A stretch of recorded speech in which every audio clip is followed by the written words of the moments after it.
Good morning, everybody. Welcome to the Children, Adults, Health and Wellbeing Policy Development and Scrutiny panel. I'm Councillor Michelle O'Doherty and I'm going to be chairing the panel this morning in the absence of Councillor Vic Pritchard. I'd like to welcome all councillors, co-opted members and officers and members of the public who are watching the meeting today. I will introduce the report authors for each item as we go through the agenda. Item number 2 is the emergency evacuation procedure. Mark? Yes, great. Thank you, Chair. If the continuous alarm does sound, you must evacuate the building and proceed to the assembly point. From this room, you follow the green running person signs to the exit, using either the marble staircase or the main staircase. Please do not use the lifts. The assembly point for this building is the Orange Grove grassed area just outside Brown's Restaurant. There is an evacuation chair for use by disabled people who so wish in the corridor outside the Council Chamber Public Gallery. Alternatively, the area at the top of the marble staircase has been designated a safe refuge where persons needing assistance should assemble. Thank you. Thank you, Mark. And next item is any apologies for absence or substitutions. Sure, Chair. Yeah, we've got quite a few today. So we've received apologies from Councillors Vic Pritchard, Andy Waite, Joanna Wright, Rob Appleyard and Jerry Curran. Also apologies have been sent in from Dr Bryn Bird, who represents the CCG. Thank you, Mark. Any declarations of interest? No? Okay, next item. I've got my standard one, Chair, but there's nothing relevant on the agenda, I think. But I'm a board member of Serona, who used to provide the services in Baines. Thank you, Paul. Isn't any urgent business agreed by the Chair, and there are no public councillor statements and questions. So can we move to item number 7, which is the minutes of the last meeting on the 17th of May. Are we happy that they are an accurate record of the meeting? Can I have a proposer, Paul? I propose that they're accepted, Chair. Seconded by Councillor Hardman, thank you. Any items on there that we'd like to flag up? No? Marvellous. So that moves us to item number 8, which is the mental health update from AWP. So I'd like to introduce Nicola Hazel, Jane Rowland and Kate Morton to give their presentation. Over to you. There we go. Perfect. Thank you very much. Hello, everybody. I'm Jane Rowland. I'm the Associate Director of Mental Health Transformation for BSW CCG. And we've come today to give you a bit of an update on how we're transforming mental health services across the BSW footprint and also specifically within Baines. Mark, do you want to ping on to the next slide? Is that all right? We had a bit of a... Oh, I must introduce ourselves. Kate. So I am Nicola Hazel, the Clinical Director from AWP, and I'm responsible for the services provided across Baines, Swindon and Wiltshire. And I'm Kate Morton, I'm the Chief Executive of Bath Mind, and we're a local third sector provider, and it'll make sense in a minute why I'm here as a third sector non-clinical rep as well. Thank you both. So what we thought we'd do today is walk you through some of the slides that have been circulated to you within the presentation, and then we'd really like to have an opportunity to have a bit of a conversation with colleagues, for you to ask us some questions, to have a discussion about what this means for the people of Baines, what we're trying to change, how we're progressing against that, and also some of the challenges that we're facing today, particularly thinking about our response to COVID and coming out of the pandemic and the impact that's having on people's mental health and well-being, because actually those are the things that really matter to our communities and are really important to the people that we see in our services and obviously across the Baines population. So I hope this slide, it's a relatively busy slide. This is a CCG slide that describes the espoused model of care for all health and care provision across Baines, Swindon and Wiltshire. And what it's about is about working together to empower people to lead their best life. So starting well, making sure that children and young people have a good start in life, and we support families and carers wrapping around those children to make sure that they have the best possible health and well-being in early life, because we know that that leads to better health and well-being in later life. Making sure that people live well, and that's predominantly for our adult population, so thinking about our working age adults who are in our communities and making sure that they live good lives, that they're healthy in terms of their mental health but also their physical health. And then finally, ageing well, making sure that we provide good services for people as they enter older age, so that we keep them mentally well and physically well. And when they do become unwell, we address those needs in partnership with one another, and we don't have division between services that are fragmented and confusing.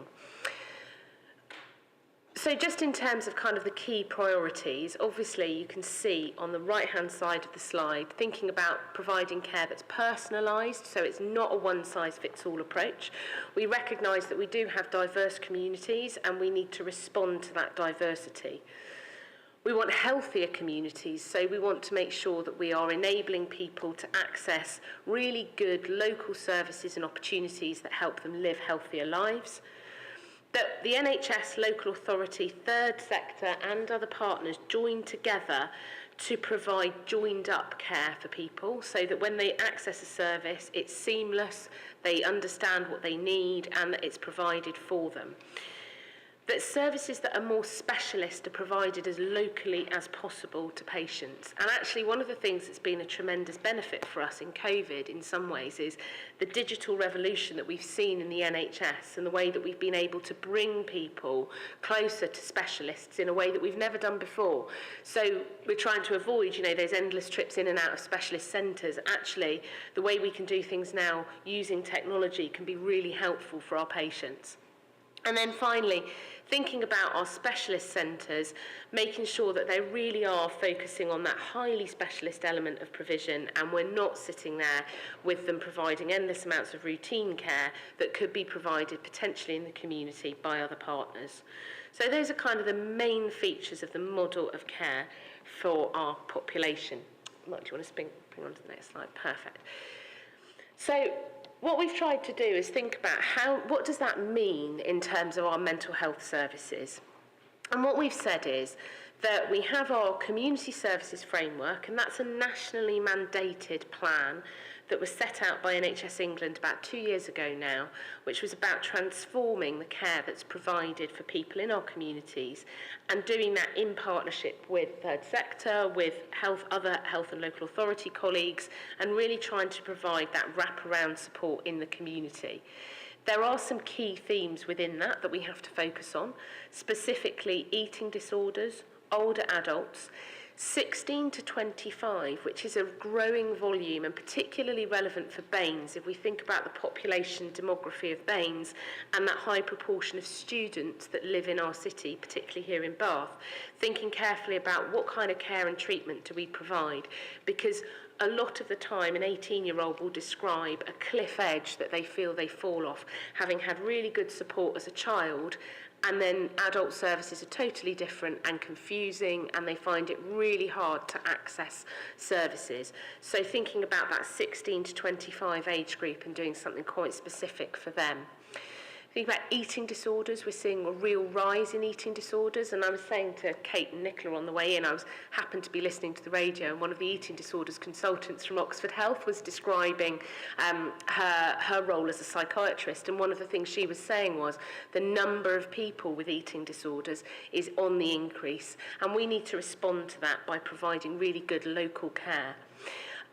Personality disorders, and NHS England describe personality disorders. It's not a name that people particularly like. We tend to describe personality disorders as people with complex emotional needs.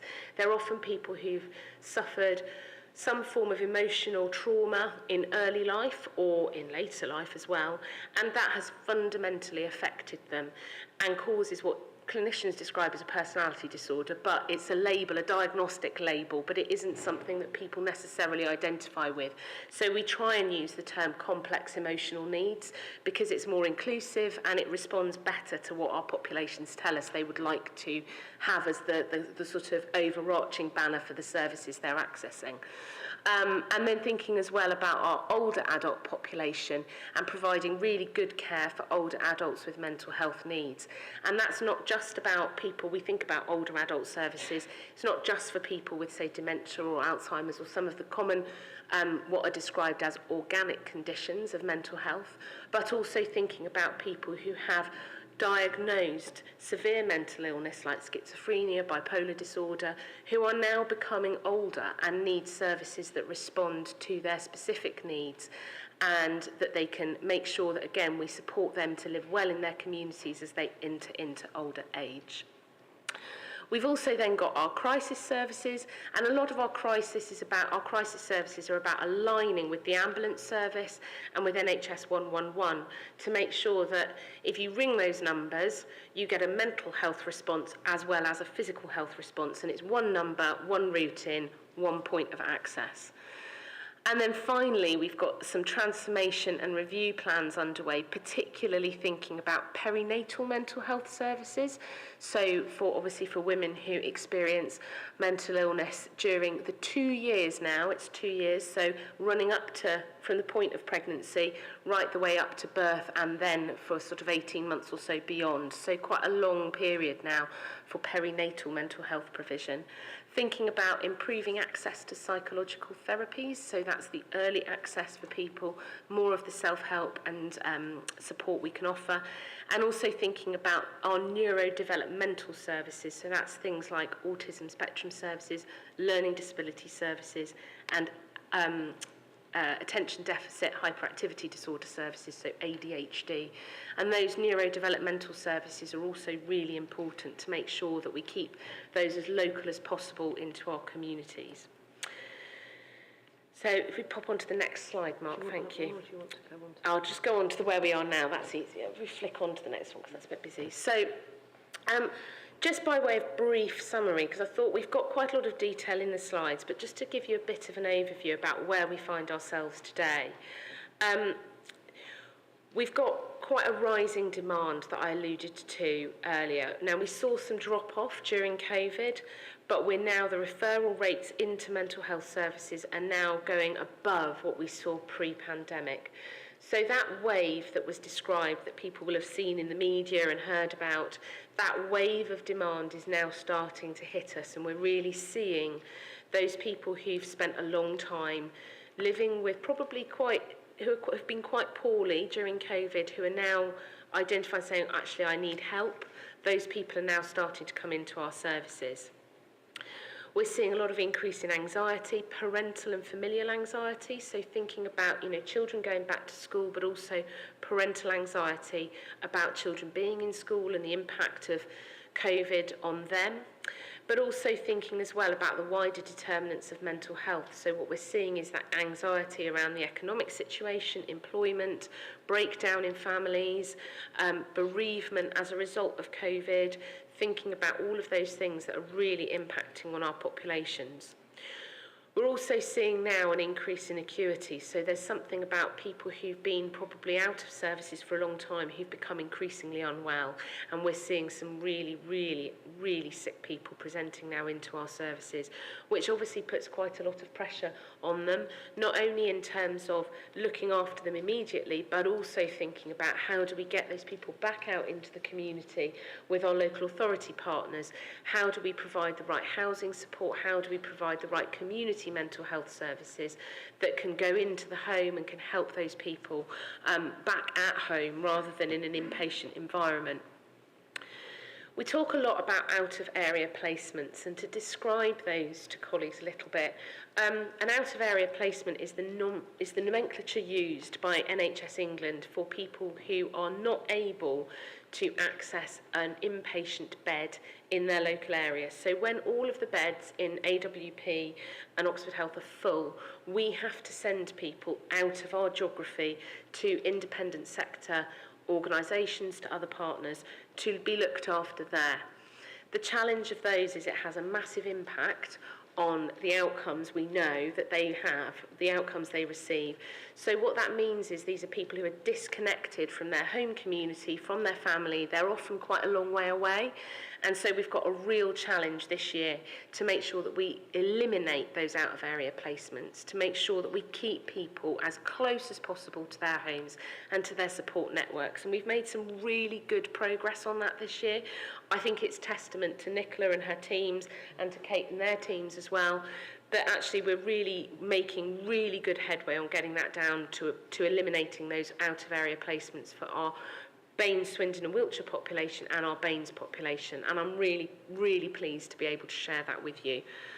That being said, we are not without our challenges. Recruitment and retention is really difficult at the moment. We have a really difficult job in recruiting people across mental health services.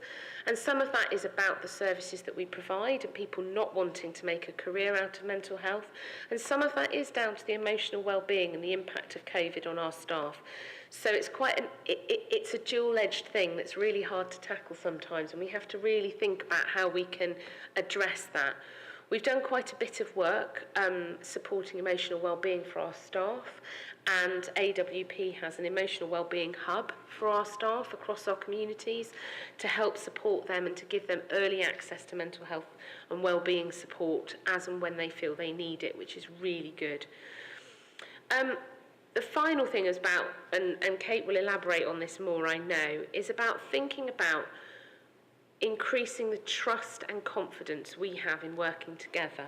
I think it would be fair to say that we've often existed in our silos, and we've kind of done everybody's done their best job to deliver the best care possible, but we've all done it on our own individual wheels, if you like. And part of what we're trying to transform is to say, actually, if we did it together, we'd be greater than the sum of our parts. And I think Kate will talk about just some of the work we've done to really embed that as a principle in the way that we provide services to people, so that even if it's somebody from AWP and somebody from Bath Mind coming into their home, they see no difference. This is their team. These are the people that will help them. And that's really important for us, that we're kind of getting to that point where we have a high degree of trust and confidence in what one another can deliver, and also with our local authority partners as well, in terms of our social work support, in terms of our housing support, all of those things working together really differently. And I think it's really exciting. I personally believe that we are getting to the point where we're really demonstrating to our populations the changes we want to make. We haven't delivered all of them yet. I couldn't sit here and say we've done it all. We haven't at all. But I firmly believe we are on the right path to making some really tangible improvements. Nicola, did you want to just talk a little bit about the community mental health framework achievements and some of the things that we've done? So I'm just mindful of time. What time have we got on this section? That we deliver in Baines and where those pressures are, but also where we're working together. So Kate summarised some of the work that she's been doing in the third sector, as well as the work that we've been doing in AWP. So I won't go through those, but really happy to answer any questions.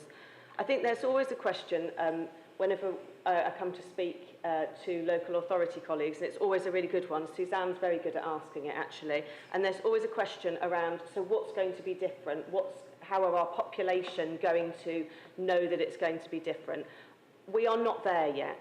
A lot of what we're going to describe to you, and we have described to you, is about mechanical change. It's about a transformational change, an aspiration to work differently. Actually, I think we've got evidence of working differently. We're doing a very close working partnership with Bath Mind now around our access models. So I think we've got evidence that we are working differently, and we aspire to deliver services differently to the population here in Baines going forward. Very much focused on reducing the number of assessments and increasing the time it takes for people to actually get an intervention. And that intervention could be provided by a specialist provider, but it could be provided within the community, by the community, to support somebody in improving their mental health. So we don't yet have that evidence of complete change, because the scale of the transformation is quite significant, and it requires us to restructure the way that our services our staff work and operate. But we increasingly know what we want to see and how we want our new model to feel differently for our population. And that's very much about that first contact being more about a community contact rather than a clinical contact. So moving away from that experience that you come to a very kind of clinical assessment, but actually you have a community contact. Somebody, and Kate will say it, she hasn't quite got Kate will say it all the time about somebody walking alongside people to really help them understand what their needs are at that time and how the support within the community can help them. So there's a real focus on that. Jane has touched on the fact that specialist advice and guidance is always important, and we can use increasingly digital platforms to enable that. And that we really expect to see we really aspire that access to intervention rather than access to assessment is going to be the key deliverable in this. How quickly can somebody in our communities get to receiving a psychological or other intervention? We want to ensure that people, particularly with serious mental illness, receive their annual physical health checks much regularly, and that they are given the support to manage any associated physical health conditions alongside their mental health, because we know that that population are more likely to have concurrent comorbid needs. We want to see improved community crisis support. So again, not hospitalised clinical support when people are in a crisis, but improved community support in terms of the way we respond to people when they are in a crisis. And we have working wellbeing house models delivered by our third sector partners that are really starting to assist, offer services and support in that space, which traditionally we wouldn't have had. As Jane said, we're absolutely committed to trying to improve the length of stay that any individual would have during an inpatient stay, not only because we want to get people back into their communities and supported by their communities as quickly as possible, but because we want to reduce the number of people who may need to have a hospital stay that is outside of BAMES or outside of our AWP geography. We've also want to ensure that within that response, we have telephone support, face-to-face support, digital support, that we are catering for the needs of our population and responding and engaging with them in a way that works for them. We've talked about we are looking to make sure that we are increasingly more co-located, and that we already integrated health and social care for mental health. But how do we utilise the estate that we have so that we're co-located with third sector partners, so that we break down those barriers of working with each other, and that we move from a activity performance focus into a focus around health outcomes and meeting health inequalities. And we know that that is a big aspiration of the emerging integrated care systems, is that we increasingly try and demonstrate impact and outcome based on the us being able to show the who in the population we are is accessing our services, that we are that those with the greatest need are having access to services, and that when we are able to demonstrate impact, we are demonstrate it based on improved outcome and improved well-being. Kate, was there anything else you wanted to say? I feel like my work is done. Lovely seamless transition. I just wanted to really add that for the third sector, it feels really heartwarming, I guess if that's the right word, that we're sitting here together, working so seamlessly together, because for me, it's almost that permission of being at the table and being able to plan and deliver a service that meets the needs of our population, that looks at population health management, the intelligence of our communities, and going right down to that neighbourhood work, which is something that we in the voluntary community and social enterprise sector have been passionate about and been doing in quite an agile way, most of you know, around the small community groups particularly, for so long. And it feels now that we can be at the table with our NHS partners and it almost influence how we develop services.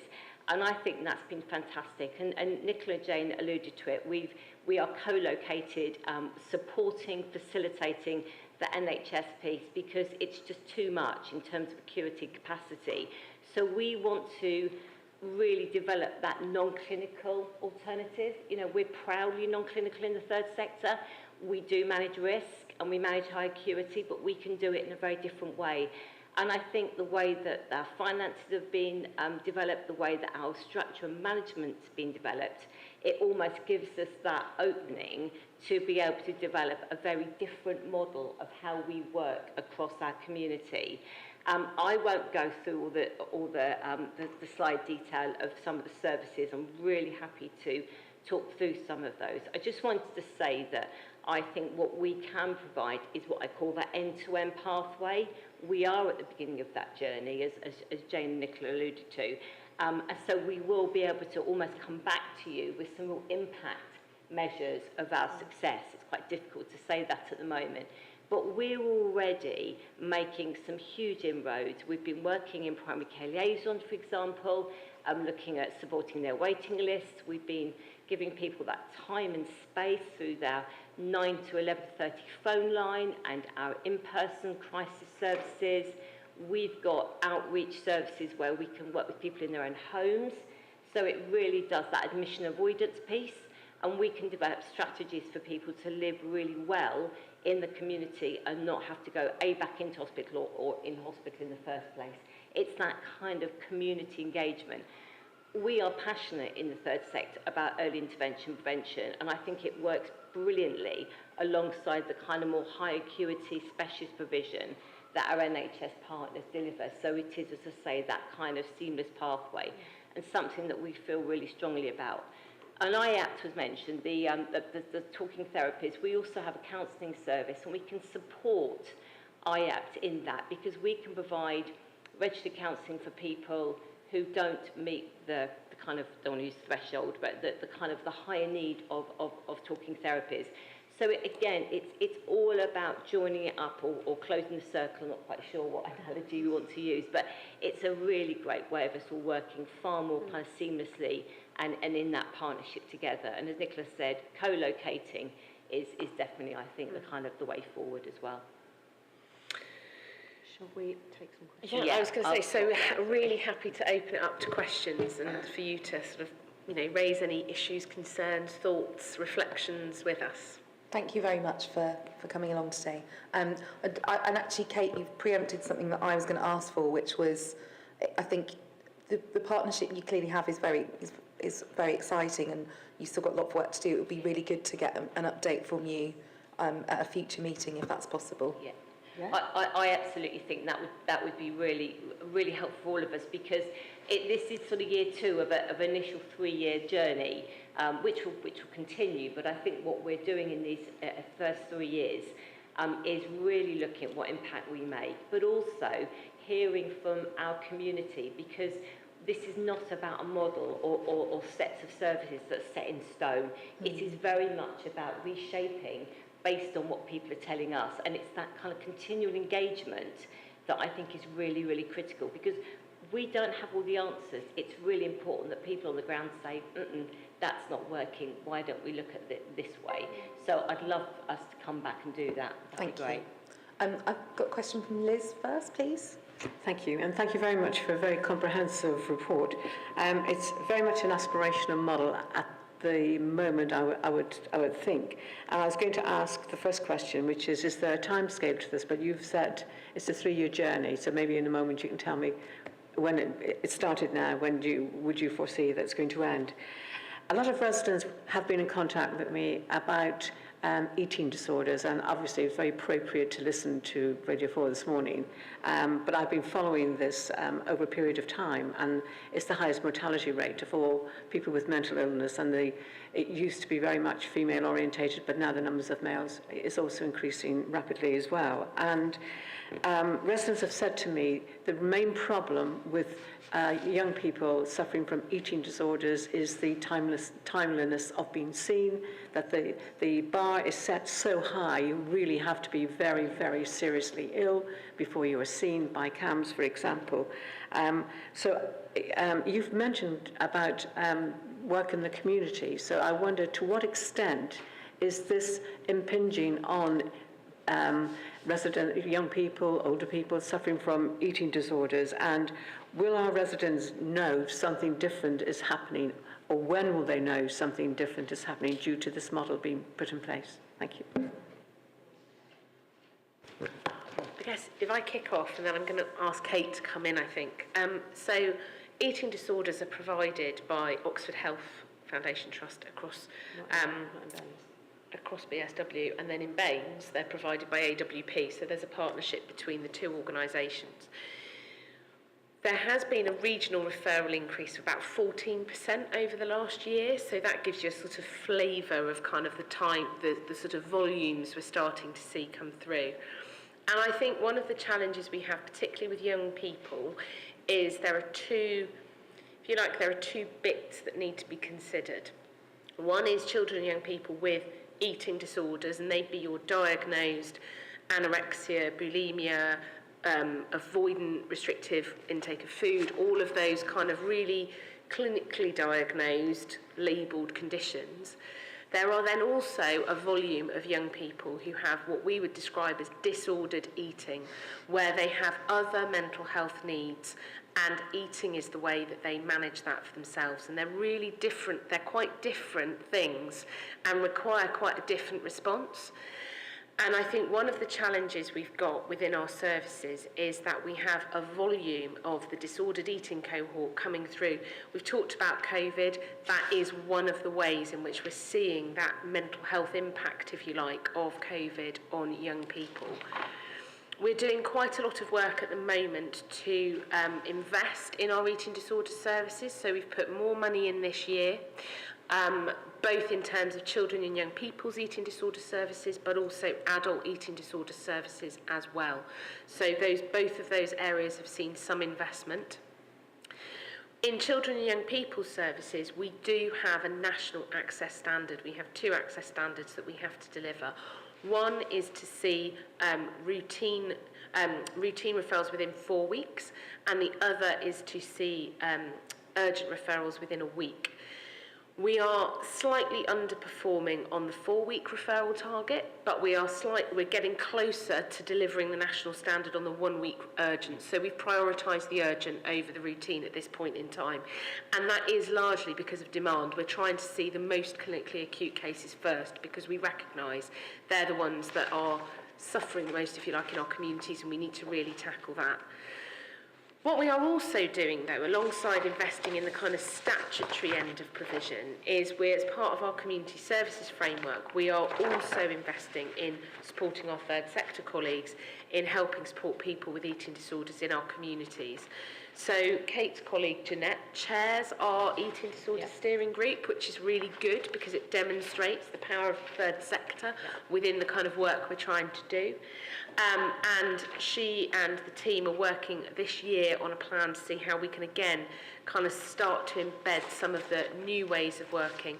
I talked about avoidant restrictive intake of food. It's a kind of a national label, if you like, but also thinking too about how do we implement different guidelines. There are lots of guidelines around eating disorders, so how do we make sure that they're really embedded in our services, but how do we make sure that alongside that real clinical offer that people need, we've also got that really complementary third sector offer that is not clinical but helps people manage their condition and helps them take the steps they need to take to improve, if you like, and to go on that kind of clinical journey. It's a really interesting service, and definitely one we could bring back something more detailed around in the future if you'd like, but hopefully that gives you a flavour that we are absolutely really focusing on that as part of our work. Can I just add to that, Jane? Absolutely. So that early intervention piece, we believe, is really critical, so people don't enter into that more clinical difficulty. So we're working, I think you were referring to the sort of neighbourhoods and communities. If we work in our community, we can set things up. So we've got something at the moment called Safe Space, which is a young people support group, which is working with people with those early kind of signs of disordered eating to start with. And that's very much how we can support people and facilitate strategies to develop, whether it's healthy eating, whether it's sleep, hygiene, and just developing a way of structuring their lives and taking that forward and engaging in other services as a distraction, because that's often one of the problems. And it's giving people that timely space that's safe and space to talk as well. And often people haven't felt they've been able to do that. So that's something we're working on at the moment. And we also are working with other third sector organisations like DEET, and they're brilliant at bringing in that specialist knowledge, and they'll be working far more in BAMES as well as we go forward. So we're really kind of starting to develop a package of that early intervention piece. Is that okay? Thank you. Paul? Thank you, Chair. I hope you've got a bit of paper, because I've got 4 or 5 different issues. Pen at the ready. The first one I wanted, you mentioned about specialist centres. What specialist centres have you got in the BAMES area?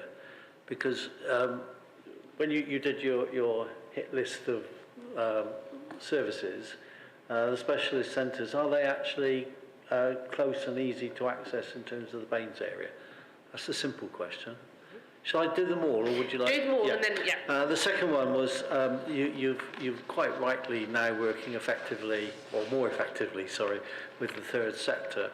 I'm well aware that the third sector isn't just Bath Mind. I mean, we've got 3SG, we've got DHI, we've got Mentoring Plus, a whole range of services out there in the community, and it just felt a little bit to me that perhaps you could have made a bit wider connections in with the voluntary sector. The third one was no mention of schools. In the BAMES area, I was going to say perhaps stupidly, we've gone down the line of academies, and the local authority therefore has moved away in terms of the engagement with schools in the way that we could in the past. And I feel that in mental health terms that's left some fairly large gaps and no knowledge really about the consistency of the services in schools that are being provided. So I would like perhaps a few words about that. And the other one is you've provided within a fairly detailed presentation a lot of bits and pieces of evidence. It'd be really handy for me as a counsellor to have some evidence about what are the numbers in BAMES, what are the numbers in BSW, so that we could actually in fact get a feel for the scale of things that perhaps we're talking about within those various headlines. And the final one really was just in terms of the presentations, the abbreviations. You did a brilliant presentation, but when I was reading this, I got really confused around the abbreviations, and if you're doing this to other people, it'd probably be quite sensible to perhaps simplify it down a bit so that people, daft people like me, backbenchers. No, that's really helpful feedback, so thank you. Thank you. I'm going to ask Nicola to do the specialist centres one, and I'll give a bit of an update on schools. So in terms of the specialist centres, if you think about that from a mental health perspective, that would be our inpatient facilities. So we have Sycamore Ward, so we've got 2 inpatient units in BAMES up on the RUH site in Hillview Lodge. We've got Sycamore Ward, which is a 15-bedded mixed adult acute inpatient ward. And next door to that now, we have Cedar Ward, which is a 12-bedded dementia care inpatient unit. It used to be known as Ward 4 up at St Martin's Hospital, and we had some investment, some national investment in the last 12 months where we've been able to build a specialist dementia care unit on the same site, and we moved into that in September. So that's a dedicated dementia care unit. We then have other kind of specialist inpatient services across BAMES, Swindon and Wiltshire and the whole of AWP that BAMES residents would be able to access if they needed. So we have psychiatric intensive care units, which are smaller adult inpatient units for people who are very unwell and who need a kind of low stimulating environment with fewer people when they're particularly at their acute end of their illness. We have functional older adult wards, so those are wards for older people who don't have, say, an organic dementia, but might still require admission for depression, psychosis, bipolar. And then we have some of our specialist inpatient services like eating disorders, mother and baby, our kind of forensic services. But those, again, you won't find those in Baines specifically, but they'll be across our geography in AWP, and our Baines residents will have access to them if they need them. So can I just ask, because some of us represent North East Somerset as well as Baines, and you cover Bristol as well as the other areas. How do you measure over the boundaries in terms of mental health? Because many people in North East Somerset are closer to Bristol than they are to Bath. Yeah, no, so it's a good question. So ordinarily we would identify the system, or Bath, Swindon and Wiltshire from a health perspective. That's our alignment, and we would look towards that route. But we will always work with families and with individuals in terms of preference where we can. I mean, demand is high, but if it works better for a family in terms of being able to visit and continuing to support somebody, that connection during an inpatient stay, if that works better because of the inpatient facilities we have at the Callington Road site in Brislington, then we will absolutely work with families and individuals where we can to facilitate admissions there. We do our best. But again, we work within trying to ensure that people are within ideally their community, their local community, then within their kind of health system, then within AWP, and then, then if we have to look out into kind of private providers, we will look to the private providers within our geography. So some of the priory organisations, priory hospitals within Bristol, and then we look further afield. So we are always trying, in our inpatient focus, always trying to keep people as local as we can, depending on the demand that that we have. Is that okay? So can I just follow up then on that? Because if you look on the internet around suppliers in the private sector, there's long lists of people, and the third sector, I put a lot of support and support for them. But the private providers, what control do you have over those private providers? No, because it's a really good question. There's no way of finding out who's good and who's not. So the private providers are, where they're providing specialist inpatient provision, they are regulated by the CQC just like the NHS is, so they will have CQC regulatory requirements. We also, in AWP, have a dedicated bed management team who particularly focus on our out-of-area placements. So that team maintains regular contact with those private providers that we use. Like I said, we tend, if we can, to build relationships with those private providers within our geographical footprint, and we build relationships with them so that where possible we try and utilise those beds that keeps people as close to their home and their community as possible. And that bed management team will also go out and undertake visits. They will be, if there are concerns expressed by individuals or families, we will look into those complaints and we will follow through to ensure that those complaints, and if there are concerns, are looked into by those providers. So we do have a mechanism within AWP to try and ensure that the care that is provided by a private provider outside of, on behalf of us, is still to the standard of care that we would expect to provide. So there's mechanisms to govern that. Sorry, but I mean, if people, you're talking about the community, if people want to get support and they're able to pay for doing that, I don't think there's any way that you can actually judge who's good and who's not in that marketplace. So, I'm not talking about you commissioning them. So if somebody wanted to privately fund their own care and treatment, then again, some of these services and some of these providers would be regulated under the CQC, so you would be able to review their Care Quality Commission reports as much as you would be able to look at the care quality reports in relation to the services provided by us. So yes, there are some ways of being able to have an informed decision about which private provider you would choose. Do you want to Next do that question. sector one? Can I do question 2? Hi. Yes, so absolutely, Pathfinder are one of many third sector providers, and just to add confusion, I also chair the third sector group, which, as you know, is the infrastructure organisation, which gives the voice to the third sector. So it is absolutely a passion of mine that everybody plays their part in that community response. But somebody had to start somewhere with this, and so we are one of the 4 providers across Baines, Swindon and Wiltshire for the transformation piece. And that's why I guess I'm here today and just giving you a sort of a brief overview. But really happy to come back to you on what we're planning on doing with that network of our wider third sector providers. Because it is absolutely critical that we work across those community groups who know their area, their neighbourhood so much better than we do.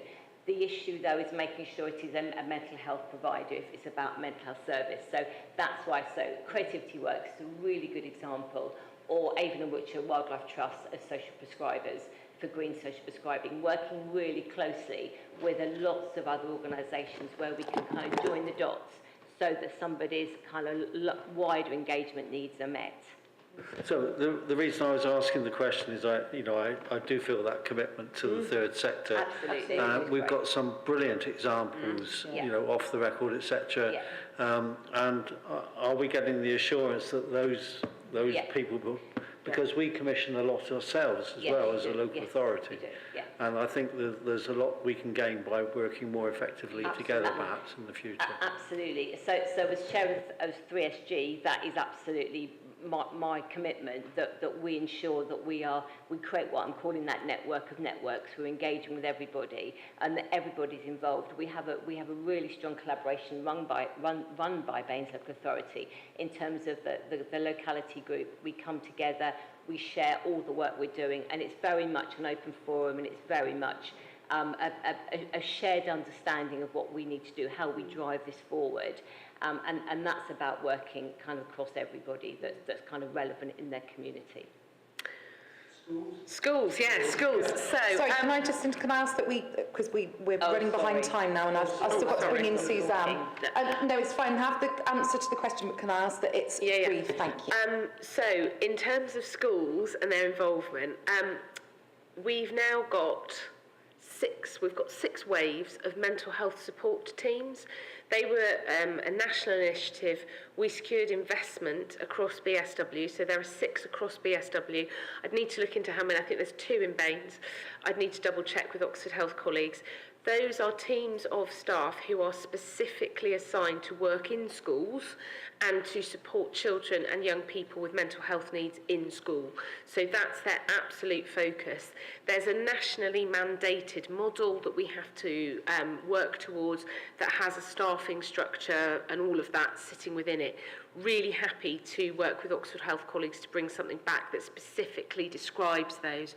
The key thing that they are is an absolute linchpin for us in terms of that early access to services. So one of the things we're trying to do is to increase the number of trainee staff and professional staff, because there are trainings we've got opportunity to get new trainees into those teams, increasing the numbers of people in training and supporting those teams over the next 12 months to enable us to increase the number of children and young people accessing mental health services. So they are very much one of the front doors for children and young people's services across our communities, and certainly in Baines. So absolutely happy to bring something back on that one. And you asked about evidence of numbers. We've got quite a lot of performance data, so what we can do is get some information on that and circulate it round, send it to Mark probably, and ask him to circulate it to council colleagues. Yeah, no worries. Suzanne? Thank you, Chair. Thank you, the 3 of you, for a very comprehensive and aspiration presentation. Really, really helpful. And this is the first one that come here. My suggestion really for next time, because children and family are really interested in a focus, because we have different groups, and the next group is actually around mental health. And I know that Mary, the DCS, Mary Kearney knows, wants to have a focus on children's CAMS and eating disorders and to bring that here. So she'll talk to you outside about that. I suppose for me, what I would like to see next time, and hopefully you'll be invited back, I'm interested in the performance. I'm really interested in the performance as well as the experience of the individual. So I think there might be, if somebody was here today who's using services, there may be a disconnect from the way we presented this, because this is aspirational. So I think that performance evidence and the voice of the expert in this room could be quite powerful. So I'm just thinking about for the next time, it would be really helpful to do that. And I know that I was instrumental in inviting you here, and I know you've briefed both the lead member for children and adults over the last couple of months, which has been great. But I think we want to get to the next step now. I want to know the amount of out of areas, I want to know the waiting times, a real good sense of how we can scrutinise this and what we can do to help that. So thank you very much. Not expecting an answer, just wanted to say that, so thank you. Thanks, Suzanne. That's really helpful. We'll definitely take that on board. And that's an excellent suggestion, Suzanne. I think for future, I think that's given us a good focus for future updates. And I think, in similar ways we have for other updates that we get to the panel, we end up then suggesting a focus for the next update. And I think it would be quite good to get regular updates from you in the future, if that's okay. Because I think it's a huge piece of work, and and a really important piece of work, and we'd like to hear more about it. And I think we said at the start that this was about integrating the care that we provide for people across our communities, and our local authority colleagues are absolutely an absolute partner in that. And so actually there's something for me as well about making sure that we're giving you the visibility as much as we might be giving our health partners visibility, if that makes sense, because it has to be a partnership, doesn't it? It can't just be one group of people receiving all the information and then everybody else just kind of getting something every now and again. So definitely very happy to bring that back. Brilliant. Well, thank you very, very much for coming along today. Chair, I think it's also important we say thank you. That's what I've just said. But I mean, for the services that you, not thank you for coming along today, but for the services that you're providing, because we are talking about very vulnerable people, and I think it's important that we actually do say to you, thank you for what you're doing. Well, we'll make sure we pass that on to the staff and team. Thank you. And I'll discuss with Democratic Services about sort of where we can fit you in the work plan. Absolutely, really happy to do that. Thank you. Thank you all very much for your time today. Thank you. Okay, so we'll move on to item number 9, which is Alison's Cabinet Member update. Alison, if you'd like to give us a brief presentation of your report.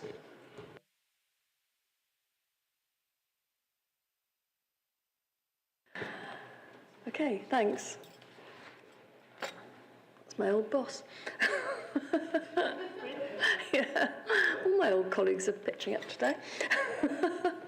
So I met with another one earlier. Right, yes, my report, it's fairly brief. And as I'm sure you're all aware, the main focus of activity for the last little while was really on the future of the community services contract and whether we did extend the contract with HCRG or not. And as you're all aware, we did decide a couple of weeks ago not to extend the contract, so it will come to an end at the end of March in 2024. So as you can, I'm sure, understand, we're not resting on our laurels now. There's a lot of work being done to work out, okay, what next, and how we manage the transition, how we maintain steady state for the next 21 months, keep the services operating, and also determine what the shape of the services is going to be from April 24 and who is going to be providing them. So there's a huge amount of work that's just starting really on that. So yeah, that has taken up most of the time recently. In addition to that, it's good to report that we are finally making some headway, it seems, locally in relation to COVID. COVID does seem to be becoming less of a problem at the moment. So that has reduced pressure on the RUH, which is very welcome because it means that hopefully other services can start to be provided better. and they can start to address the waiting times and the waiting lists. But also part of that sort of moving on is that social care is opening up again, really after a couple of years of, sort of lockdowns, partial lockdowns, closures, things being very, very difficult to provide and to manage. And obviously that does have an impact on flow through the system and supports the hospital services to work better. So for the moment, things do seem to be improving in that area, which is great. And it's also worth mentioning that some of the work that we've been doing around trying to strengthen social care is the sort of in-house home care service that we've been developing jointly with the IUH, and we've been making good progress on that, which is very encouraging. Just in relation to the local adult social care provision, we've got a new Assistant Director of Operational Services, Anne Smith, starting very soon. She's coming from Cornwall, has a very good background and was selected from a really strong field, so we're looking forward to her starting. And we've also appointed the new permanent senior commissioning manager, who will be starting on the 4th of July, and that's someone called Vicky Allen, who I haven't met yet, but who also comes from Cornwall. So Cornwall's loss is our gain, it seems. Suzanne and I are continuing our programme of visits to our in-house care facilities, which are really interesting, and we've certainly valued doing it, and it's been good to meet the staff and to kind of get much more of a feel for how things are.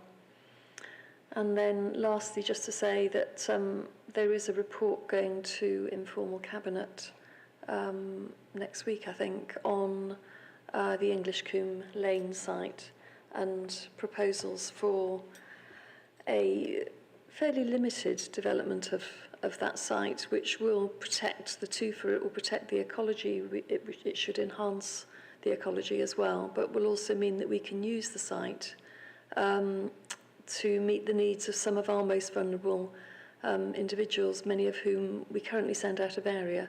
So we're hoping to develop facilities that will mean that we can meet the needs of people with very complex needs locally and not have to resort to sending them away from Baines with all the difficulties that accompany that. So I think that's a quick run through.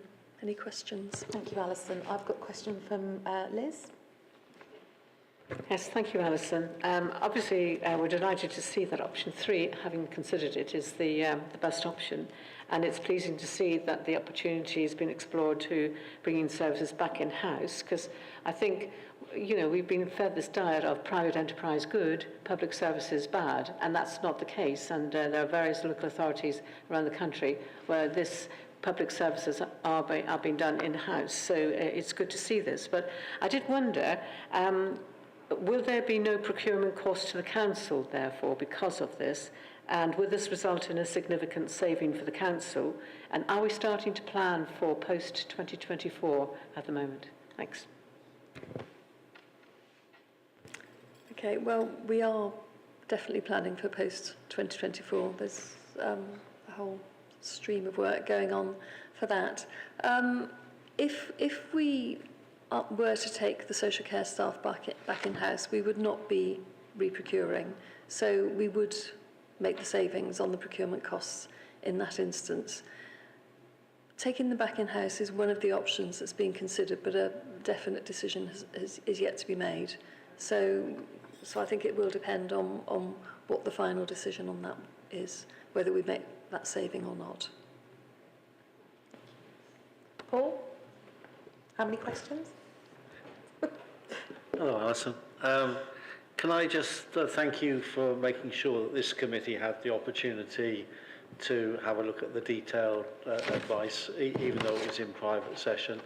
And I did make the point at Cabinet that it was sad that you were actually removed from the council chamber for that discussion, so we didn't hear your views. In terms of the in-house opportunity, will we be receiving a report back on that? Because I think there was a lot of agreement in this particular committee that was an option that we really should be looking at. So will you be bringing that back to us to have a look at properly again? Because your report is fairly, it just goes over the top a little bit, but I mean, yeah. I suggested to Cabinet that perhaps there might be not necessarily total in-house, but there are elements which we could do effectively in-house if we took those out of the existing contract to make the contract simpler and moving forward. And also the fact that we've just seen around mental health, you know, looking at BSW, there could be opportunities for us to look about widening the contract out for to cover the 3 areas. So I do think there's something there that this committee should have a view about moving forward. And I've got one more query after that as well, please. Okay. Shall I just say a bit on that, or do you want to, Suzanne? Maybe if I miss anything. Where we are at the moment is we're looking at the project management, we're looking at the new model. And I don't know what the new model of community health and social care service will look at. It may be that some of it will be in-housed, some of it will from the health point of view, it will be re-procured. So there's quite a bit of work to try and understand what that's looking like. And we're developing some key principles about, and we want to keep integration. We want to make sure that we develop on the service we already have, and you know, a focus on children. So there's some key principles we need to work to. It will be up to Alison, but we've got to go back to Cabinet in September with just the timeline. There is an expectation that we go back to Cabinet with the timeline of what we've done. I expect in the summer to be able to develop a model with health and social care model of community services. And at that stage, over those next couple of months, I'd expect to come back here with that. That would be my thinking at the moment. It would go to Cabinet first in September, and at some stage then we'd be updating you and saying this is what the model looks like now, this is where we are. But right now, neither health nor ourselves know exactly what that will look like. But integration is pivotal in that, really, and it's one of our key principles. So it's an interesting position to be in now, because I can't actually say this is the model. I've got ideas and everybody else has ideas. But yeah, that's where we are with it. Thank you. So I think the answer was yes. Thank you. Because I do hope that we can add value to that process moving forward. And although we came up with a different recommendation, I think, to the Cabinet, at least you did hear those other opinions of the way forward. So I think that's really good. So the second question was, we've just had the third sector in, and we do commission the third sector ourselves, and you've now got a new commissioning person joining us. At some stage in the future, could we have a list, a headline list of the types of bodies that we commission and what the figures are for that? Because I think that would be handy for us to have a feel for, because quite often the third sector is always patted on the head and said, well, you're doing a good job, but in reality they're doing a really valuable job in our communities, and I think it would be handy if we could have some information at some stage. If we could bring it back with the model, because what we have is a breakdown of children's health, adults, and third sector. So we could bring it back with the model, so you could see, you know, what the contract values of each of the different areas, because that is not commercially sensitive. So we could bring something back with the model, so you could see, and it would feed back to the evidence. And my big fear is... I don't want to commit to anything right through the summer, because I think we're going to be working so hard on this. I want to be able to bring something that at least has some thought in it. My big fear is that we've got some really, really good third sector providers in the area, and they're going to be vulnerable when you've got changes taking place. And, you know, the HCRG, as you know, we use them to commission the sub-commissioning, if you like, of providers, and I think that's going to be really essential that we move forward and think about how we actually do that, because if we did go down the in-house route, then that means we've got to get a commissioning capacity to deal with the third sector, which is easy to dismiss, but that's a lot of work. Yeah. Thank you. Point, yeah. Okay, I don't think there's any further questions. Thank you, Alison. So I'd like to move now on to item number 10, which is the BSW CCG update, but unfortunately Dr. Bird cannot be here today. So has anybody got any questions that they'd like to pose to Dr. Bird so that he can provide an answer in writing? Liz has provided a question in advance, so that will go back to Dr. Bird for an answer. Is there anything else? No? Okay. Sorry, was that your question, Liz? Was it around the BSG group saying not to extend the health and social care service contract? Because Dr. Bird sent that question to me. And I'm going to read out the response. Commissioners will be undertaking a full options appraisal on which services will be recommended to either be in-house or continue to be commissioned an external provider. So it's the same as what Alison said earlier. And the review then will determine the requirements for the future commissioning of the council-funded services and the health services. And I'm also told that this will have a specific focus on subcontracted services that are in the HCRG group. That was your question, Paul. And the council will review any future, the council and the NHS will review any future contractual arrangements to minimise risk. So that's the agreement, and I'll give you that statement that that Bryn has also given for that. Okay. Okay, thank you. So no further questions. So I'll move on to item number 11, which is quarterly report on adult social care, and I'd like to invite Suzanne Westhead, who is our Director of Adult Social Services, to present the report to us. Thank you very much. It's lovely to be here with Natalia Laku, who is our Assistant Director of Commissioning and who's written this report and is going to present it to you. What I would just say to you before Natalia presents, this is the first time we've done this. And usually we had previously done the monthly reports, the Director's report. So it's our first iteration. So I'd be grateful to see what else you'd want to see on these regular updates. And I want to be able to cross it over to children's at times as well. So there might be times where we need to connect our reports between children and families. So this is our first time. Any questions or any thoughts about how we could do it better next time? Really happy to take. So I'm going to hand it over to Natalia. Thank you, Suzanne. And nice to be here. Thank you for inviting me. So it's a first report, so I'll do some headlines with the national context, because I think it's important to acknowledge that social care, present and the future, is high on the policy agenda and on the funding agenda in this country. And actually the date in the report is slightly wrong. It's on the 28th of April that the Health and Care Act has become a piece of legislation, and it sets the ground for all the work we've already started doing and all the reform in adult social care.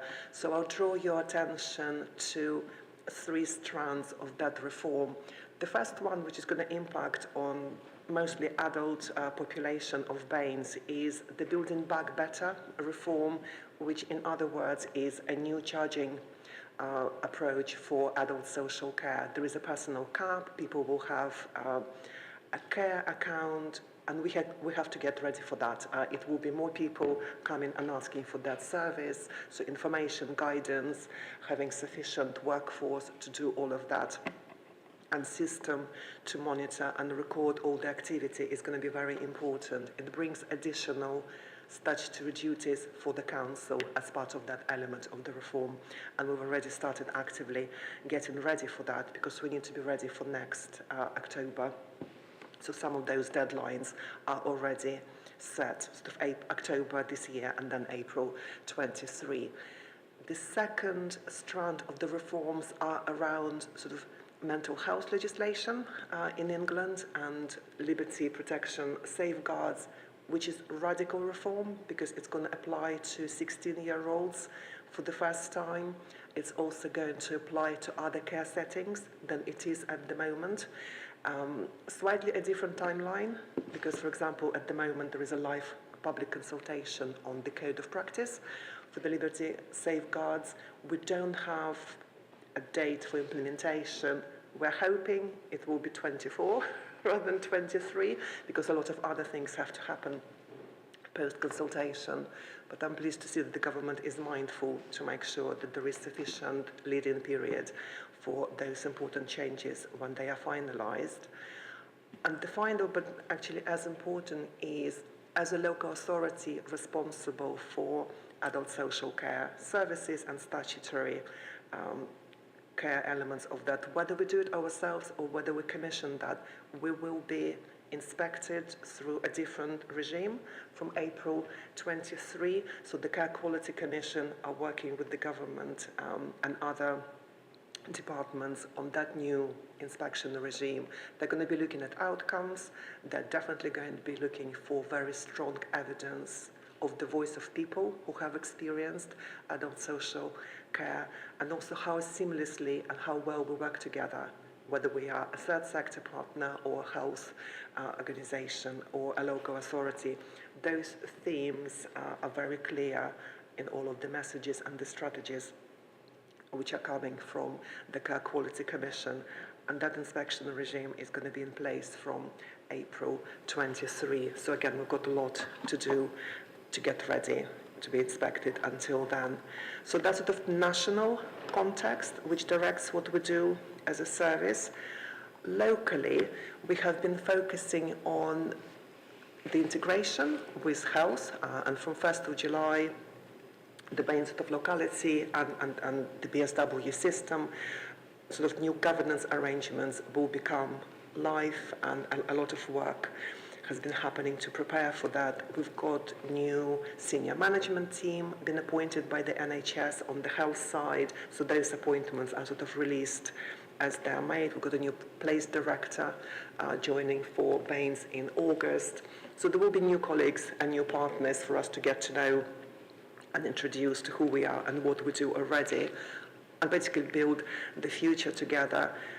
They will be very much involved in what we've been talking, whether it's mental health transformation, because it's happening in the locality, and working with us to design the future of the community services, because they span across so many different statutory sector provisions. So those new colleagues will be shaping what we're discussing today as well. So that's sort of local context. And what we've also included this time is an update on the financial situation. So the latest data available formally, which has been signed off by the finance officers, is actually for Q3, so that's reported. I'm not going to repeat that, but we are working on closing the accounts, which I think has already happened for the last financial year, and that would be formally reported in July, which is the usual reporting cycle. But at the end of Q3, we had a positive financial situation, which is quite an achievement considering the growth in demand. And it's because there is a constant stream of looking for efficiencies, delivering planned savings, and that work will continue this year and going forward, because we need to make sure whatever resources we've got, that every pound works hard and delivers the most for the population and the council. And we have also included a summary of performance data for the service. That information is at the end of Q4, because that was the latest. And as you would know from cabinet reports, we monthly report on 4 indicators, like safeguarding duty, and how well we are doing on that, which is actually brilliant because we're meeting the target of 100%. We also report on reviewing existing social care arrangements for people, and how to balance that with making sure we prioritize our workforce towards people who may be for the first time approaching us for some of those services.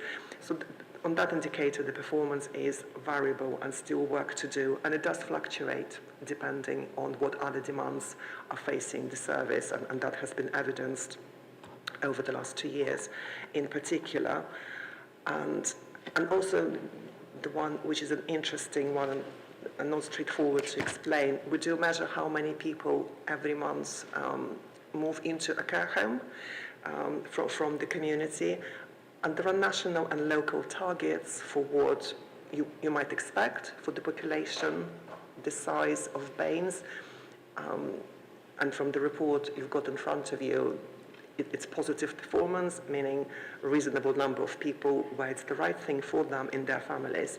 That's the choice they make, and we make that happen. But actually the last 2 years haven't been anything but normal. And in particular, because NHS have been under so much pressure, there were additional resources made available in the system to help people not stay in the hospital for longer than necessary, and quite often, because they were maybe unwell at that point, they moved into a care home and either stayed or moved back in the community later. So just a note of caution on interpreting just sort of as a standalone care home rates for last year, because it has been not business as usual. And finally, I've included 3 risks. Obviously, it's not a full operational risk register for the service, because that's a much bigger piece. But I've just highlighted 2 or 3 risks which are sort of pertinent to the content of the report. A lot of changes happening locally, regionally, nationally. There is a risk that we may not have sufficient just headspace and workforce and the right skills to do all of that over the next 2 years. It's a risk. We're putting mitigations in place. We are putting additional resources in place, but it will remain a risk until we've delivered those key milestones. Another one is workforce. You heard it earlier. There is a workforce pressure and challenge in the mental health sector. It's definitely spread across health and social care. I would say 2 or 3 years ago, there may be 3 or 4 particular roles we were struggling. Now it's across the piece. So what we're doing in response, we're collaborating more across the sector and across the system. And I think it's positive that we have the BSW Academy set up as part of the integrated working between health and social care, because it's our duty to grow the future workforce. And we've got excellent universities in BAMES and across the system, and Suzanne has been very sort of leading some of those connections and conversations. So I'm really hopeful that those programs of work and apprenticeships will help us address some of the workforce challenges. And another risk is not surprising. COVID is maybe less prominent, but actually rebuilding and restarting post-pandemic. I've been reading the news this morning. The Nhs Backlogs are 6.7 million. That's a shocking figure. That in itself is already a pressure for adult social care, because NHS is working faster and we need to work faster, and that's pretty much taking up a lot of our energy and joint working as we speak. So overall, we know what our priorities are. Some of them have very clear prescribed national, either statutory duty or a set of guidance and a time scale, and we are project managing towards that. Others, we are actively taking part in consultations in any national and regional forums to make sure we inform and influence the future, and then we'll keep planning, and we need to start delivering some of the early deadlines. For example, around the fair price of care is this October. So as we start budget setting for next financial year, you'll begin to see outcomes of some of this work informing the proposals we'll be bringing back here and to Cabinet, and actually saying this is our business, this is how busy we're going to be, and this is what we need to have in place to deliver. So I'll pause there. Questions, comments. It's the first update in the new format, so looking forward to hearing from you. Thank you, Natalia. The thing that jumped out to me from the report more than anything else was the sheer scale of work that you guys have got to do.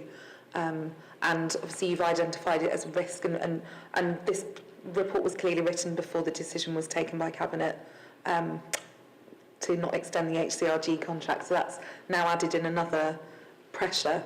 So it's not really a question, but just it would be good to know, possibly for future updates, you know, how that's coming along and how you're managing those risks, because you know, at the moment I know that that's a piece of work that you're just about to start. So it'd just be good to know, in the future how that's being managed. I think what we might do then is the next time we do this report, we'll put the risk register in it. Because we need to update it anyway. We've just finished. We updated it about 3 months ago. But that might be helpful for people to be able to scrutinise. So that's helpful for us to be able to think, okay, that's what we'll put in. And you'll be able to see the risks then. You'll see the mitigation within it. That would be really helpful, Suzanne. Thank you. Great, thank you. Liz? Yes, thank you, Natasha, very much for your report. And I think there's a warning there, isn't there, that there's a huge job ahead of you. And will you be able to deliver several strands of the social care reforms? That they seem to be extremely onerous. And you have been very honest in setting out the limitations that are ahead. I mean, do you think you're not going to be able to deliver several strands of these social care reforms, or to a very limited degree? I think I've asked in advance what are the main areas that are at risk, and I think you've mentioned those, but you might want to sort of go over the ones that you are most concerned about. Yeah, it's a very shrewd question. There is a lot to do, and that's why I've drawn attention to timelines for some of the reforms. It's not everything happening at the same time, but there is definitely enough happening this year between preparing for the Care Quality Commission, new assurance regime, and delivering the Building Back Better. I think what's good for the starting point is some of it we have done before. So Baines is actually one of the areas which has done the technical commissioning and financial work very, very recently. So we're just repeating what we've done last year, which is not the case in the rest of the 250 authorities in the council. So that's an advantage. We are planning, so it's about robust planning, but also about, and that's why sort of my experience and why I'm here comes in place, because I've got a program management experience as well. It's actually planning ahead and knowing who would you need to input at which point. So right now we need project managers, and I'm interviewing for project managers, specifically for this on the 13th of this month. It's just warming up other enabling services in the council, whether it's communications or whether it's our IT colleagues, and across the system. It looks like social care, but it will impact on how we work with the NHS as well. The whole piece around the integrated care record, where as a member of the public, what the GP knows about you and what the council knows about you is going to be on one system. That's also happening at the same time. It's not even part of the reform because it's a given. So planning ahead, calling on the right resources. But you are right. One of the areas where I would say the risks, at the moment the higher, it's because we don't know everything we need to know, is the mental health piece. So the liberty protection safeguards, it's been on the cards for 3 years. And I hope it will be sufficiently in period. If for whatever reasons it's brought forward, we would need to recruit additional best interest assessors to be able to respond. It's already a challenge to recruit to those posts, so some of those would be more out of our control. So we're focusing on the ones which are better defined, and it's the right thing to do, and that's the advice we're getting nationally and regionally, but keeping a very close eye on the rest of the reform. But we can't predict the future unless the consultation has finished and we actually know which way those are developing. So I wouldn't be able to say now, we definitely won't do that, but actually we'll be prioritizing. We're prioritizing week by week. Yeah. And I think that's really sort of a right thing to do at the moment. And if I could add to that, our priority is business as usual. We will do the HCRG. We will do that work because we have to by 2024, and we will have a good model developed through the summer. It's an opportunity, and we've got program management support and resource to do that. We just need to find the people, as Natalia said. The inspection regime, we will do. We're in preparation for that at the moment. And the Build Back Better, there's resources that have come down nationally to support us. It's again around workforce, making sure we've got the right program management. And the Liberty Protection and the Mental Health Act is until hopefully 2024. So we've sort of staged everything in. We will have to do this. We won't be able to half do it or quarter do it. We will have to do those 5 things. But we will do nothing else. You know, we won't take on any more transformation or redesign. We will just keep those 5 things. And the most important is keeping our services safe. We've got to do that. That's our number 1 priority, and everything else will wrap around that. So yeah, we will have to do it. We will find ways, and we've got extra resources coming through, both from Cabinet and as well from nationally. So it just needs to find the people. There's not enough people out there to be able to do the work. I've got Paul and then Ruth. Thank you for the report. I like the dashboard. The only trouble is, of course, once you provide a dashboard, you're going to get asked questions on it. I suppose my first question is, some of the trends look as though they're going the wrong way. What I wanted to ask the question of you, Suzanne, if I could, you mentioned when we were talking about HCRG extending the contract, etc., that you have good control over the contractor. From the dashboard that you're providing, it's not clear how much we've got influence or how much the contractor's got influence over those performance figures. And the great risk is that on the iPad it is fairly small. It's very difficult to actually pick up what are the key issues. So I think it would be really handy around the dashboard if we could have, if you like, a knowledge statement around what we should be looking at and what we shouldn't. Is it important around the annual reviews, proportion of reviews carried out within timescales? Is that, if you understand what I'm saying? Yeah, you want the narrative. It would be handy just to have what the key issues are.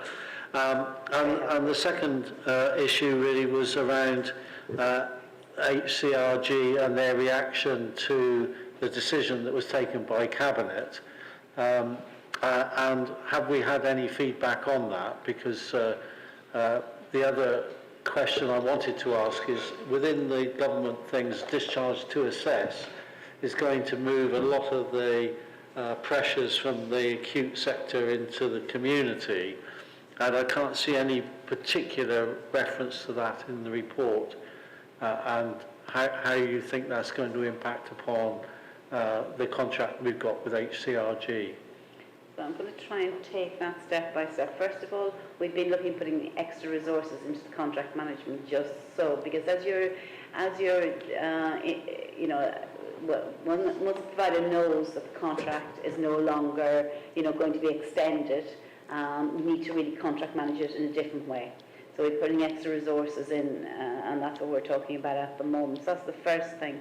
I think the other area of feedback from HCRG, now Councillor Bourne may want to come in, it's been mixed actually.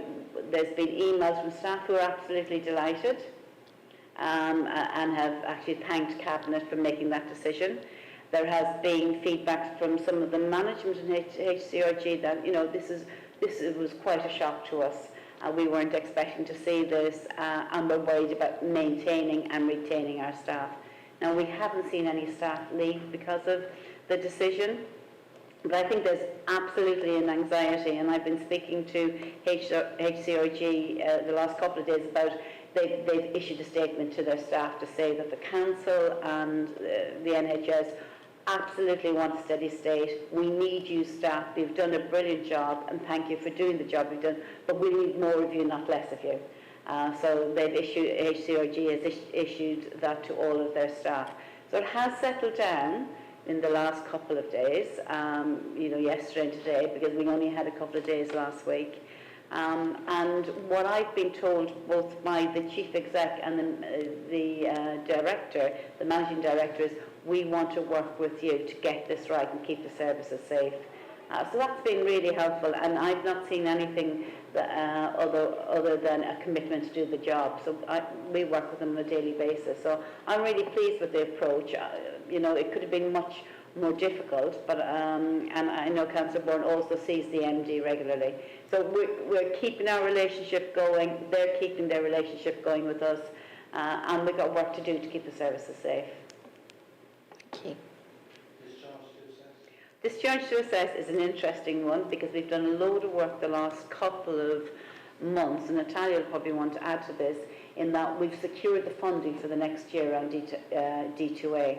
And I'm really pleased to be able to say that, because the funding stopped on the 31st of March, the national funding, and I was really concerned that that would increase our the length of stay in hospital. But as a system, between health and social care, we have put money in a pool which gives us another year around D2A locally, and that's really good for the people locally. That means they've got an opportunity to come through out of hospital into a D2A bed and out home eventually. So the funding is there, the funding is secured, and I'm really pleased to be able to say that actually. What we do next year, we're starting to work on already. Thank you. Ruth? Thank you for your report. I was just interested to know a bit more about the BSW Academy. You said that they're working, I've looked at their website, but I can't find anything specific about which training providers they're working with. And you said they have connections with local universities, so I'd be interested to know which ones, and, you know, as a kind of source of future workforce, really. Just to say, it's a Dr. Sarah Green who's leading from Baines, Wiltshire, and Swindon CCG. So she's connected with Bath University and with Bath Valley University, so there's the connections. It's very new. The priority work, which I'm supporting for BSW with Sarah, is domiciliary care workforce. That's the piece of work we've just started and just had a meeting this morning. And what we're trying to develop is a strategy around the domiciliary care workforce. What do we need to recruit? What do we do to retain? What do we do to train people? So that's our focus piece of work, because we feel as a system, a health and social care system, that often around discharges from hospital, the reason people often stay in hospital longer than they need to is that we haven't got enough capacity in the domiciliary care workforce. And that's why we've also worked with RUH, the Acute Trust, about developing a domiciliary internal service. So the staff come from RUH, they recruit them, they support them, and we deliver the services locally out of our extra care housing units in Baines. So that's part of the work that's going on. It makes me think that maybe next time we should put something in the academy about our update as well, and get Dr. Sarah Green to come in and talk about the work that's going on, because it's quite detailed and I couldn't do it here and I wouldn't have enough knowledge. But that's another thing we could either put in our update report, or we could actually ask Sarah to come in and talk about it.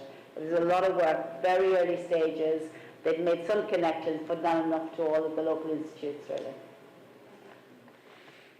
Okay. Sorry? Yes.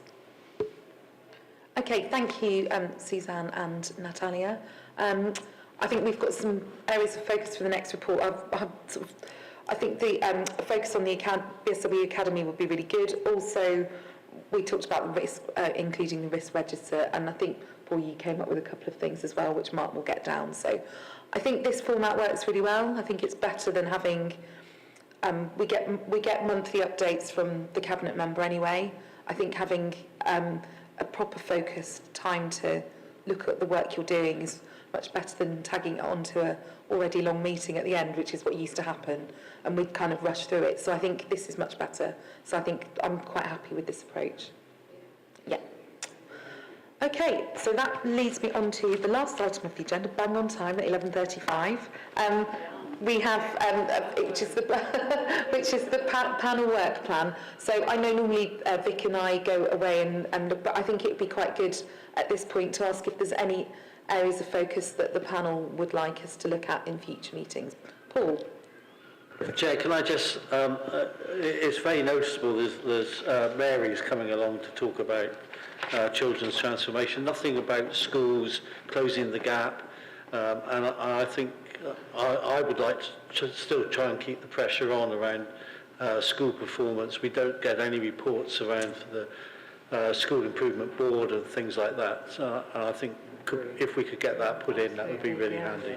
Okay, Mark, have you got that down? Thank you. Anything else? Yes. Anything else? Ruth? I think I mentioned it before, or others have.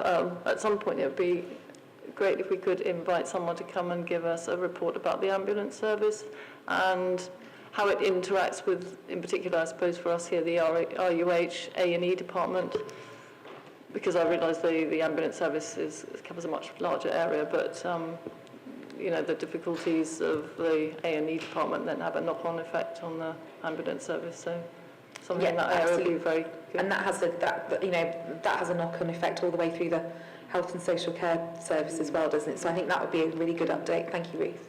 Could I just add to that? RUH are really keen to come and, you know, talk about winter experience and some of the learning and some of the challenges that they, you know, and update Scrutiny. We could do something where they both come. Yeah, that would be really good. Maybe Mark and I need to take that away. But I know the Chief Exec and the Chief Operating Officer have a couple of times offered.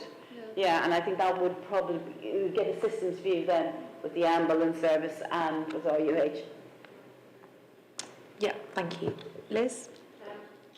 Maybe linking it in with part of the report on children's schools and children's experiences, etc., and achievements, etc. But I'm very concerned about children missing education service, and I think I have asked for You have, yes. An update on this, but also I think there's something coming through from the government about this, which maybe we might be able to tie in with, because the numbers have increased. These are children, I think, that we really need to think about safeguarding issues for some of them, and, you know, for what's happening for their school or lack of school experience for them. And we tend to do what we need to do, which is, I think, visiting them once a year and being in contact a few times, but that's as far as it goes. So a lot of these children, I almost feel that we're failing them in a way, because we're not keeping tabs on what is happening to them. So maybe when the government green white paper comes out, or maybe we can have an interim update along with the other issues and the other options that Paul has mentioned. Yeah, I think that'd be good. So Vic and I will try and fit all those things into the work plan and you know, juggle the agendas around. Paul, did you have something else? Yes, I mean, we don't know what academies we've got now, because they keep changing all the time. I mean, it'd be really handy to get the picture of how education is working. Yeah. And then possibly, if we, because they're rationalising the schools commissioners trying to get, you know, larger academies, and one day we'll get a large academy that covers the whole of Baines. But it would be nice, perhaps, if this committee could invite chief executive, of a large academy along to talk to us about education. Yeah. Because I think there is something where we've lost sight of the education dimension, which is one of the reasons why we're here. Could I also add to what Paul is saying, is that the School Standards Board has been set up really to organise and have some sort of unified approach to various issues like closing the gap, etc. And it's made up of, you know, the heads from the academy schools, the maintained schools, and schools generally in our area. But we very rarely get an update. I mean, I think there should be a very regular update from what's happening, just to give us an idea. Yeah. Okay.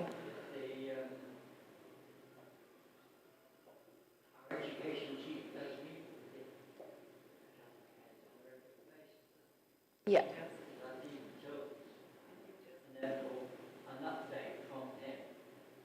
Okay.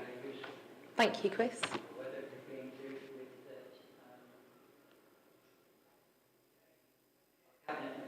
Okay. Dina.